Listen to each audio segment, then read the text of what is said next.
அமெரிக்காவில் H1B விசாவுக்கான கட்டணம் இருக்கு இல்லைங்களா, அது வந்து தாறுமாறாக அந்த ட்ரம்ப்பு ஏற்றி விட்டு யாரும் என் நாட்டுக்கு வராதிங்கடா, இங்கே இருந்துருங்க, வர விரும்புவங்க 80 நம்ம காசில் 80-85 லட்சம் 90 லட்சம் கட்டிட்டு வாங்க அப்படின்ற அளவுக்கு உலகம் பூராவே வந்து பல நாடுகளில் அதிகப்படியான கட்டணம் வந்து இந்த H1B விசா. சில நாடுகள்லாம் வந்து ஏன் நீங்கள் போய் அங்கே வேலை செய்கிறீங்க, வந்து உள்ளூரில் இல்லாத நம்ம இந்தியாவில் இல்லாத தொழிலாங்கன்னு சொல்லும் பொழுது வெளிநாட்டு வேலை அப்படின்ட்டு அது ஒரு கனவு, அது ஒரு பேஷன், எது வேணாலும் எடுத்துக்கலாம். ஆனால் சைனா மாதிரியான நாடுகள், சைனா ஓப்பனாகவே அடித்தாங்க, வாங்க நீங்கள் வாங்க, எங்களுக்கு அந்த விசா கட்டுப்பாடு எதுவுமே கிடையாது, திறமையானவர்கள் இந்தியர்கள் யாராக இருந்தாலும் வாங்க, உங்கள் திறமையை எங்கள் நாட்டுக்கு பயன்படுத்துங்க, என்ன சம்பளமோ அதை தரேன்னு சொல்லியிருந்தாங்க. இதே போல தான் கனடாவினுடைய பிரதமர் வந்து என்ன பண்ணியிருந்தாரு, அமெரிக்காவில் விசா கட்டுப்பாடு அந்த மாதிரியான விலையேற்றம் இதெல்லாம் இருந்தால் என்ன, நீங்கள் வாங்க கனடாவுக்கு வாங்க, இது குறிப்பாக இந்தியர்கள் வாங்க அப்படிலாம் ஒரு ஓப்பன் ஸ்டேட்மெண்ட் கொடுத்திருந்தார். நிறைய இந்தியர்களாக கூட அதில் ஆர்வமாக இருந்தாங்க. ஏறக்குறைய பார்த்தீங்கன்னா கனடா நாடே வந்து பாதி இந்தியா மாதிரி ஆயிடுச்சு, அவ்வளோ இந்தியர்கள் அங்கே இருக்காங்க. அது தெருக்கு மூளைக்கு மூளை. நம்ம நண்பர் கூட போயிட்டு வந்தார் வந்து, ஏங்க நான் என்ன வந்து அங்கே இதுவில் என்னது கனடாவில் இருக்கிறேன்னா இல்லை இது வந்து இந்தியாவில் இருக்கிறேன்னா, நம்ம ஊர் பாண்டிச்சேரி மாதிரியே இருக்குதுங்க ஒரு தெரு அப்படின்லாம் சொல்லிட்டு இருந்தார் வந்து. அந்த அளவுக்கு இந்தியர்கள் அங்கே அதிகம் வந்து. ஆக்சுவலாக என்னன்னா அங்கே வந்து பயங்கரமான குளிர் நாடு. பெரும்பாலும் யூரோப்பில் பல நாடுகள் வந்து நார்வே மாதிரியான ஃபின்லாந்து மாதிரியான நாடுகளில் வந்து ஒரு 5 மணி நேரம் தான் ஒர்க் பண்ணுவாங்க வந்து. அதுக்கு மேலே வந்து அந்த குளிரில் தாங்க முடியாது. அது குளிர் சீசனில் -40-50 டிகிரிலாம் போகும். எப்போ அந்த ஈழத்தமிழர்கள் புலம்பெயர்ந்து போனாங்களோ அங்கே என்ன ஆகிப்போச்சு, அவங்க கடுமையான உழைப்பாங்க அவங்க செலுத்துனாங்க வந்து. எப்பவுமே நீங்கள் உள்ளூரில் இருக்கிறத விட வெளியூருக்கு போனால் தாங்க உங்களுக்கு ஃபோர்ஸ் வரும். அதுவும் அகதிகளாக, நாடு மறுக்கப்பட்டவர்களாக, எல்லாத்தையும் இழந்தவர்களாக போகும்போது என்ன ஆகும் வந்து, இன்னும் வேகம் அதிகமாகும் வந்து. இன்னும் குளிராவது வெயிலாவது இறங்கி வேலை பாடுறான்னு. அப்படி யூரோப்பில் பல நாடுகளுடைய பொருளாதாரத்தை ஏற்றியவர்களே வந்து ஈழத்தமிழர்கள். அதே போல தான் இங்கே கனடாவில் ஒரு காலத்தில் கனடாவுக்குலாம் வந்து எப்போ அந்த குளிர் தாங்க முடியாதுப்பா அப்படின்வாங்க வந்து. நீங்கள் இந்தியர்கள் இருப்பாங்க. இப்போ இந்த H1B விசா அது அந்த அந்த இதெல்லாம் இருக்கிறதுனால நீங்கள் வாங்க தாராளமாக வாங்கன்னு சொல்லும்போது ஒரு நண்பர் ஒருத்தர் ஒரு பதிவு ஒன்று போட்டிருக்காரு வந்து. என்னென்னா, இதுக்கு 80-85 லட்சம் நம்ம ஊர் காசில் 1 கோடி ரூபா கொடுத்து கூட நீங்கள் அமெரிக்காவுக்கு போயிடலாம், கனடாவில் நீங்கள் சும்மா கூப்பிட்டா கூட வேணாங்க அப்படின்னு. என்ன பிரச்சனைங்க அப்படின்னு கேட்டால் வந்து சமீபத்தில் 2 தியேட்டர் மேலே ஒரு தாக்குதல் நடந்திருக்கு. பொதுவாகவே அங்கே வந்து இந்தியர்கள் மீதான ஒரு தாக்குதல், இந்தியர்கள் மீதான ஒரு வெறியாட்டம்னு போயிட்டுருக்கு. நம்முடைய பிரதமர் கூட அதுக்கு வந்து ஒரு கடும் கண்டனம் தெரிவிச்சிருந்தார். அப்புறம் அங்கே இருக்கிற பிரதமர் கூட அவங்களாம் ஃபோனில் பேசியிருந்தாங்க. என்ன பிரச்சனைனா, அங்குள்ள இந்தியர்கள் மீது இந்த காலிஸ்தான் அமைப்பினர் வந்து தாக்குதல் நடத்திட்டு இருக்காங்க. அது காலிஸ்தான் அமைப்பினர் உங்களுக்கு தெரியும் வந்து பஞ்சாப்ல குறிப்பிட்ட பேரும் பாகிஸ்தானில் குறிப்பிட்ட பேரும் இருக்காங்க. அது அவங்க வந்து தொடர்ச்சியாக இந்தியர்கள் மீது, இந்துக்கள் மீது ஒரு தாக்குதல். சரி, தியேட்டரை என்னையா பண்ணாங்க அப்படின்னா, அது 2 அதிர்ச்சியான சம்பவம். தியேட்டர்களை வந்து கனடாவில் மூடி வச்சிருக்காங்க.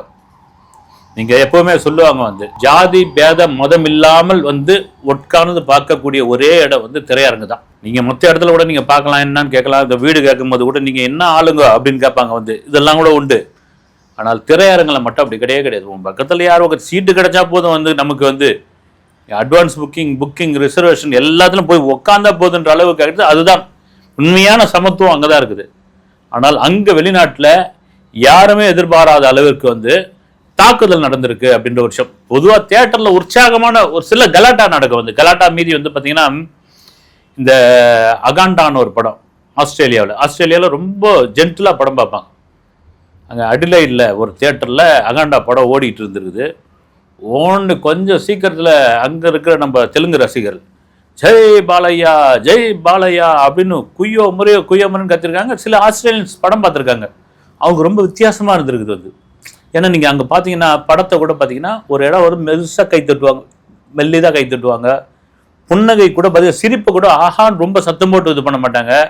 நீங்கள் பெர்லின் திரைப்பட விழாக்கள்லாம் பார்த்தீங்கன்னா அவ்வளோ பின்ட்ராப்பாக இருக்கும் அது.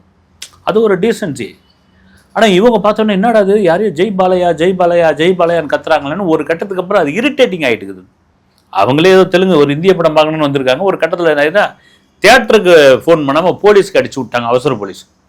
அவசர போலீஸ் வந்து தியேட்டர் நிர்வாகத்துக்கிட்ட சொல்லி ஆஃப் பண்ணிட்டு, உங்களுக்கு என்ன பிரச்சனை, இந்த காசை திருப்பி கொடுத்துட்றோம், இந்த கத்திர வேலைலாம் இங்கே வச்சுக்கூடாது, இது வந்து ஆஸ்திரேலியா, இது உங்கள் நாடு கிடையாது, இந்த சட்டத்திட்டத்துக்கு உட்பட்டால் மட்டும்தான் நீங்கள் படம் பார்க்கணும், இப்படி தான் பார்ப்பேன்னு சொன்னால் அந்த படமே எங்களுக்கு வேணால் தூக்கி போட்டுருவோம் வெளியே அப்படின்னு உடனே கம்முன்னு உட்காந்து படம் பார்த்துருக்காங்க.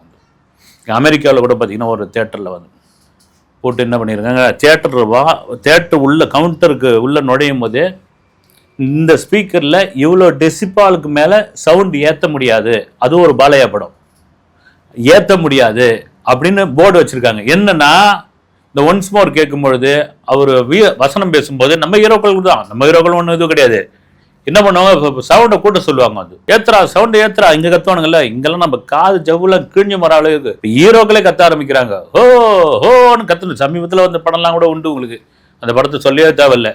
அந்த ஹீரோ அவர் பான்னு கத்திக்கிட்டே இருப்பார், பேக் ட்ராப்ல அவர் வேற அந்த படத்தோட டைட்டில் சொல்லிக்கிட்டே இருப்பாங்க. அது காது ஜவ்வு தான் அறந்து போனது மிச்சம்.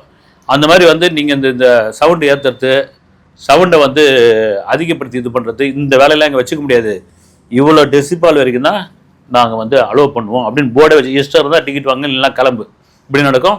இதே வந்து ஹரஹர வீரமல்லு அப்படின்னு ஒரு படம் லண்டனில் என்ன பண்ணியிருக்காங்க, எங்கேருந்து குப்பையை சேர்த்துன்னு வந்தாங்கன்னு தெரியல, நம்மளால எங்கே போனாலும் ஒரு குப்பையோடு போயிடுவாங்க. இந்த பேப்பர் கிழிச்சு போடுறது இருக்குல்ல, வண்டியாக பேப்பர் கிழிச்சு போய் அந்த ஹீரோ அறிமுகமான உடனே தியேட்டர் ஃபுல்லாக அடிச்சிருக்கானுங்க. அடித்த உடனே அவனே மிரண்டு போயிட்டான் லண்டன்காரன், என்னடா இது அப்படின்ட்டு வந்து அந்த ஏரியாவில் சுத்தமான தியேட்டர் அதுதான் வந்து நிறுத்திட்டு எல்லாரும் பெருக்கிறீங்களா, இது ஃபைனை போட விட்டோமா அப்படின்னு சொல்லி மொத்தத்தையும் க்ளீன் பண்ண வச்சு அதுக்கப்புறம் படத்தை ஓட்டியிருக்கா. இது மாதிரி நடக்கும். ஆனால் ஒரு வெளிநாட்டில் கனடாவில் ஒரு தியேட்டர் மேலே தாக்குதல் அந்த வீடியோ ஆதாரத்தோடு வெளியிட்டிருக்காங்க. வந்து என்ன நடந்தது, குறிப்பாக தென்னிந்திய படங்கள் திரையிடும் போதெல்லாம் இது நடக்குது அப்படின்னு. ஏன் தென்னிந்திய படம் நடக்கும்போது என்ன படம் நடந்தது அப்படின்னா, பவன் கல்யாண் நடித்த ஓஜி அந்த படம் திரையிடும் பொழுது அதாவது ரிலீஸ் ஆயிடுச்சு.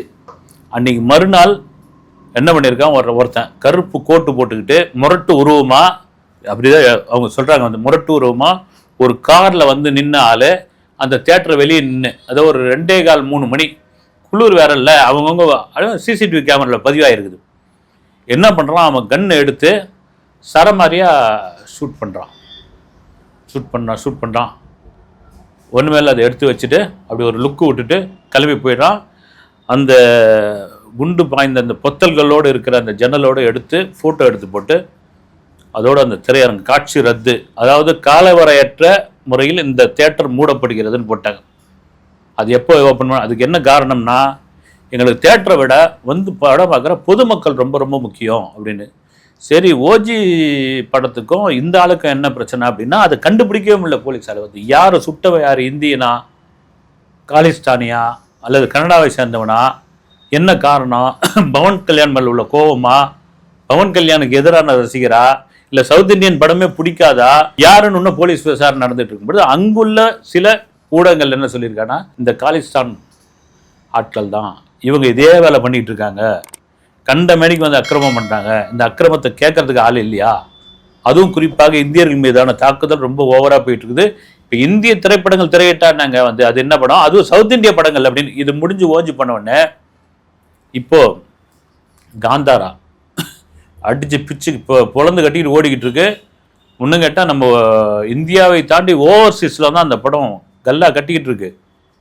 அந்த படம் ரிலீஸ் ஆகி 2வது நாள் காந்தாரா சாப்டர் 1 ஒரு வீடியோ கிளிப்பிங்ஸ் அந்த தியேட்டர் ஓனர்கள் பார்த்துட்டு பயந்து போய் போலீஸ்கிட்ட கொடுத்துருக்காங்க. அதை நீங்கள் கூட பார்க்கலாம் சமூக வலைதளத்தில். 2 பேர் இந்த ஊடி போட்டுக்கிட்டு சர்வ சாதாரணமாக ஒரு தியேட்டருக்குள்ளே போய் இந்த கேனில் எதோ எடுத்து அப்படியே ஊற்றிட்டு ஏதோ பேசிக்கிட்டு இருந்து அதை எடுத்து தீயை வச்சுட்டு போய்கிட்டே இருக்கிறாங்க. வந்து ஒன்றும் சேதாரம் பெரிய அளவுக்கு இல்லை. என்ன காரணம், பயமுறுத்துறாங்க. குறிப்பாக சவுத் இந்தியன் இந்த ஏரியாவுக்குள்ளே நடமாடக்கூடாது நீங்கள் அப்படின்றாங்க.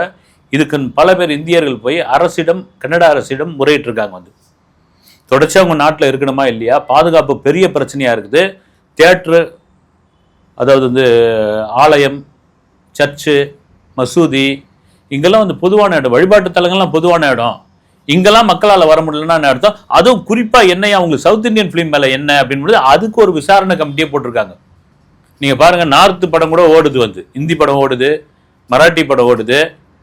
ஆனால் தெலுங்கு படத்தையும் கன்னட படத்தையும் அட்டாக் பண்ணிட்டுருக்காங்க. தமிழில் எதுவும் பெரிய படம் ரிலீஸ் ஆகலன்னு நினைக்கிறேன். வந்து இட்லி கடை அங்கே ரிலீஸ் ஆச்சா நான் தெரியல.